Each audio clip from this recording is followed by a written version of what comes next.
시편 119편 129절로 144절까지 말씀을 통하여서 말씀 때문에 활떡입니다 라는 제목으로 같이 나누기를 원합니다. 오늘 본문의 말씀에서는요, 우리 주님의 말씀의 능력과 그 말씀을 향한 간절한 사모함을 강조해주고 있는 말씀이 오늘 본문의 말씀입니다. 그래서 주의 말씀의 능력과 특성을 찬양하고 있고요, 또한 그 말씀을 깨달은 그 자체가 생명입니다 라고 고백하고 있습니다. 그러면서 주의 말씀은 고난 속의 위로이므로 나는 오늘도 더욱더욱 갈망합니다, 기도합니다 라고 부르짖고 있는 내용이 오늘 본문의 말씀입니다. 오늘 본문에 보면요, 첫 번째 129절, 130절 이 두 절의 말씀을 통하여서 주의 말씀으로 말미암아 첫 번째 가장 중요한 것이 뭐냐? 우리의 마음과 눈을 열어달라고 기도해야 할 줄 믿습니다. 왜냐하면요, 129절, 130절을 읽어보면요, 주의 증거들은 놀라움으로 내 영혼이 이를 지키나이다 라고 말씀하고 있어요. 여기서요, 주의 증거들은 놀라움으로 라고 하고 있는데요, 이 놀라움으로 할 때 이 놀랍다는 이 표현은요, 언제 쓰냐면은 그 이집트에서 이스라엘 백성이 구원받았을 때 사용되었던 단어가 놀라움입니다. 하나님의 놀라운 은혜와 역사로 우리가 애굽으로부터 구원받았습니다 라고 할 때 쓰임받았던 단어가 이 놀라움이라는 단어예요. 근데요, 하나님의 역사와 하나님의 증거들, 하나님의 말씀들이 이렇게 놀랍다는 거예요. 구원의 말씀이라는 거예요. 하나님의 말씀은 생명이라고 말씀하고 있는 거예요. 그러면서 이 생명의 말씀, 구원의 말씀이므로 내 영혼이 이를 지키나이다 라고 말씀합니다. 뒤에도 또 계속 이 말씀, 이 의미들이 다시 한번 반복되어지는데요, 생명이기 때문에, 이 말씀 자체가 생명이기 때문에 이 말씀을 계속 붙잡고 있다는 거예요. 시편 119편 전체가 1절부터 끝까지가 다 말씀에 대한 내용이기 때문에요, 이 말씀을 이렇게 사모하고 있는 것이 바로 이 유대인들의 생각이었고 이스라엘을 향한 하나님의 메시지가 이거였어요. 많은 신앙의 사람들이 많이 있지만요, 말씀을 잊어버릴 때가 너무 많아요. 저도 그랬으니까요. 저도 7여 년 전까지만 해도 그냥 말씀이었고, 기도 생활이었고, 신앙 생활은 그렇고, 열심히만 하면 다 되는 줄 알았어요. 근데 나중에 이 말씀이 얼마나 귀하다는 것을 알고 난 이유는, 신앙의 중심이 말씀이었구나. 말씀으로부터 내가 기도 생활이, 말씀으로부터 내가 신앙 생활과 교회 생활이, 말씀으로부터 내가 사회 생활과 가정 생활이 있어져야 되는 거구나 라는 것을 알고는 있었는데 깨닫게 된 것은 10년 전밖에 안 돼요, 저도. 그러다 보니까 하루아침에 이런 마음들이 우리 성도님들한테 다 똑같이 있어져서 말씀을 삼합시다, 말씀을 삼해요 라고 이렇게 변해서 된다는 것은 솔직히 기대하는, 그런 기대함으로 가르치고 설교하고 있지만 하루아침에 바뀌어지지 않을 거라고는 알고 있어요. 하지만요, 그만큼 하나님의 말씀이 중요하다는 거예요. 그 말씀이 생명이라고 고백하고 있는 것이 시편의 기자입니다. 130절에 이렇게 얘기합니다. 주의 말씀을 열면 빛이 비치요 우둔한 사람을 깨닫게 하나이다 라고 말씀합니다. 하나님의 말씀이요, 놀라운 말씀이고, 즉 생명의 말씀이고, 그리고 이 말씀이 열려지면은 빛이 비추어서 우둔한 자를 깨닫게 해준대요. 우둔한 자를 지혜롭게 한다고 말씀하고 있어요. 그러므로 우리는 기도할 때, 하나님, 주님의 성령님을 통하여서 이 말씀을 볼 때 내 눈과 내 마음과 내 귀가 열려지게 해주십시오. 이 말씀을 볼 때에 성령님 도와주사 깨달아 알게 하여 주시옵소서 라고 기도하며 하나님의 말씀을 보아야 할 줄 믿습니다. 우리가 전교인 성경 일독 운동, 그리고 지난번에 우리 로마서 필사도 했고요, 그리고 매일매일 같이 우리가 기도하고 말씀 보자고 얘기는 하고 있지만, 이 말씀을 보면 우리가 형식적으로 그냥 와야 되는 거니까 보는가 보다가 아니라, 이 말씀을 정말로, 이 말씀이 얼마나 귀한 것인지를 알고 말씀을 사모할 수 있는 우리 모두가 되기를 원합니다. 하나님은요, 이 말씀을 우리에게 주시기 위해서 얼마나 많은 은혜와 진리를 채워주시는 거예요. 과거 시대는 율법이라는 것을 통해서 말씀을 들려주셨어요. 근데요, 이 율법을 통해서 말씀을 들려주는 사람들이 이 율법을 지킵니까? 안 지켜요. 이 율법을 제대로 깨달아 알지도 못해요. 그러니까 이 말씀을 어떻게 보였습니까? 이제 눈앞에 당장 보여지는, 손으로 만져지는 말씀으로 보내어 주셨습니다. 이게 누구예요? 예수 그리스도죠. 말씀을 육신으로 보내어 주셔서 말씀이 어떻게 이 땅을 살아가고 있는지, 그러므로 말씀을 붙잡은 자는 어떤 인생을 살아가는지를 실사로 보여주는 것이 예수 그리스도예요. 그러므로 말씀을 통해서 우리는 예수 그리스도를 보게 되는 거고요. 이 말씀을 통해서요, 예수 그리스도를 바라보며 따라가는 예수 그리스도의 이 삶을 살아가게 되는 줄 믿습니다. 그러므로 이 130절 보십시오. 주의 말씀을 열면 빛이 비추어 우둔한 사람을 깨닫게 하나이다. 이 깨달음은요, 어떤 깨달음입니까? 생명의 말씀을 깨닫는 거예요. 말씀을 깨닫는 것이 아니라 그 말씀 속에 들어있는 뭘 깨닫는 거예요? 생명을 깨닫는 거예요. 우리의 영혼이 매일매일 하나님의 말씀으로 생명을 다시 한번 깨닫게 되어지고 생명을 다시 한번 붙잡는, 매일매일 생명으로 새로워지는 은혜의 삶을 누리는 우리 모두가 되시기를 예수님의 이름으로 축원합니다. 오늘 말씀의 제목이 말씀 때문에 헐떡입니다 라고 했습니다. 왜냐면요, 이 말씀 때문입니다. 131절. 131절 다시 한번 읽어보겠습니다. 내가 주의 계명을 사모함으로 내가 입을 열고 헐떡였나이다 라고 고백합니다.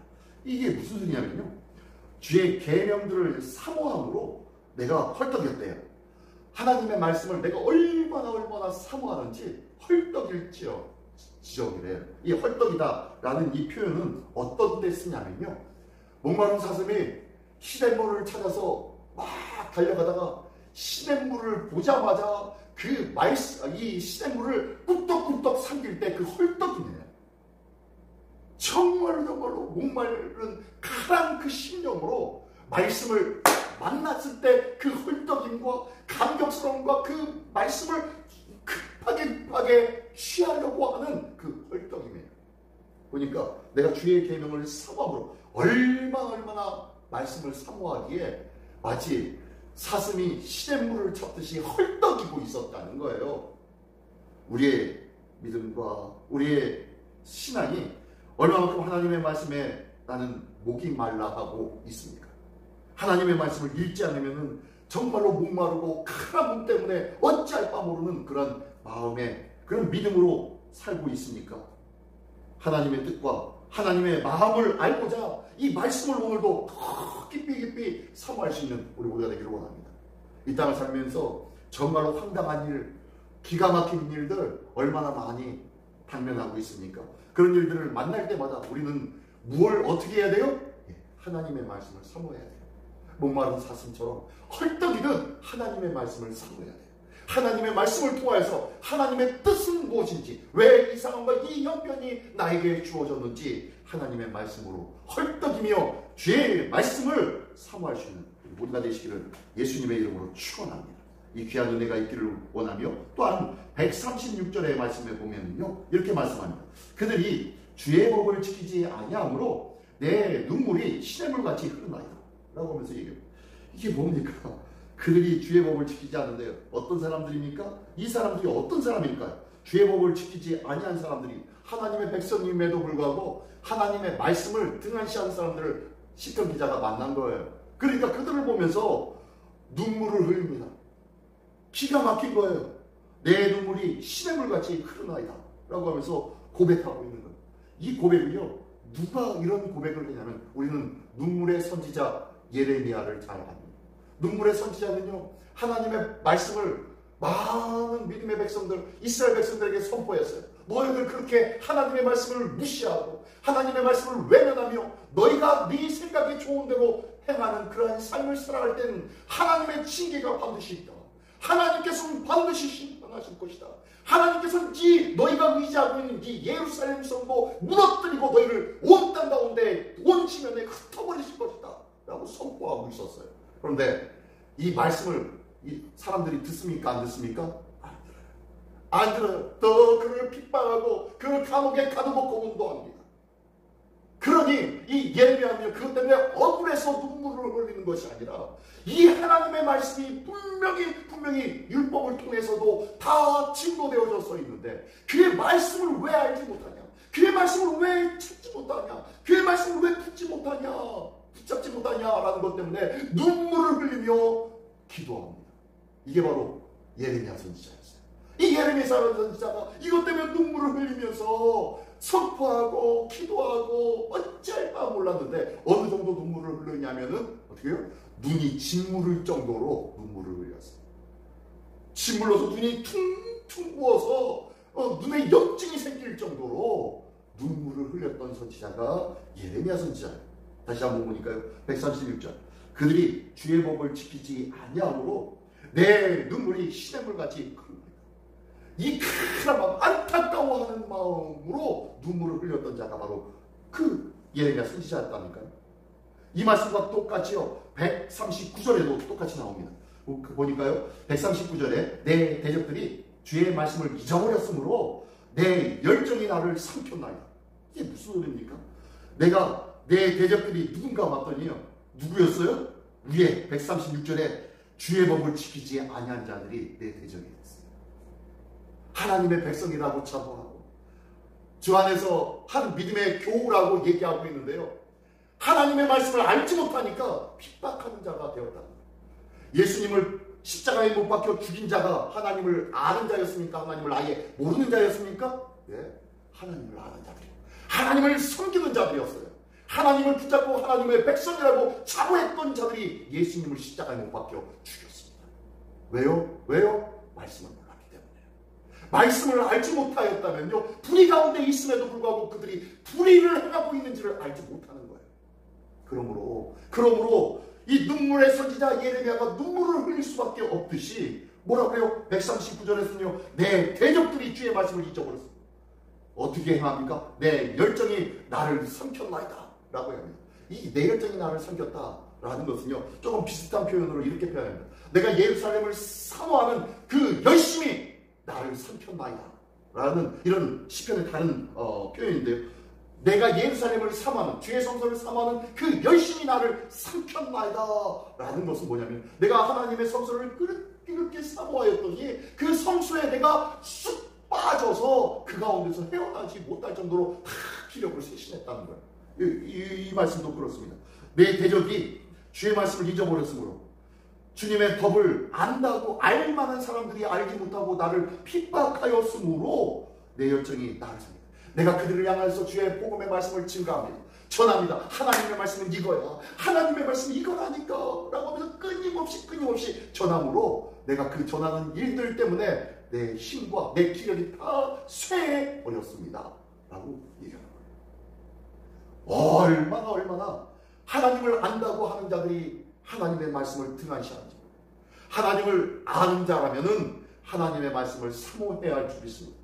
하나님의 말씀을 더 깊이 하나님의 말씀을 읽고 그 말씀을 통하여서 깨달음의 은혜를 누려야 할 줄 있습니다. 얼마만큼 깨달음의 은혜가 있냐면요.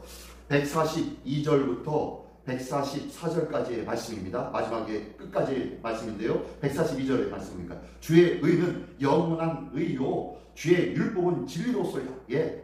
하나님의 말씀은 영원한 의래요. 진리래요. 하나님의 말씀과 율법이 의와 진리래요. 의는 뭡니까? 옳을 의자, 뜻의가 아니라요. 옳을 의입니다. 옳을. 하나님의 말씀이 옳은 거라는 거예요. 하나님의 말씀 바깥으로 나가면 틀렸다는 거예요. 잘못됐다는 거예요.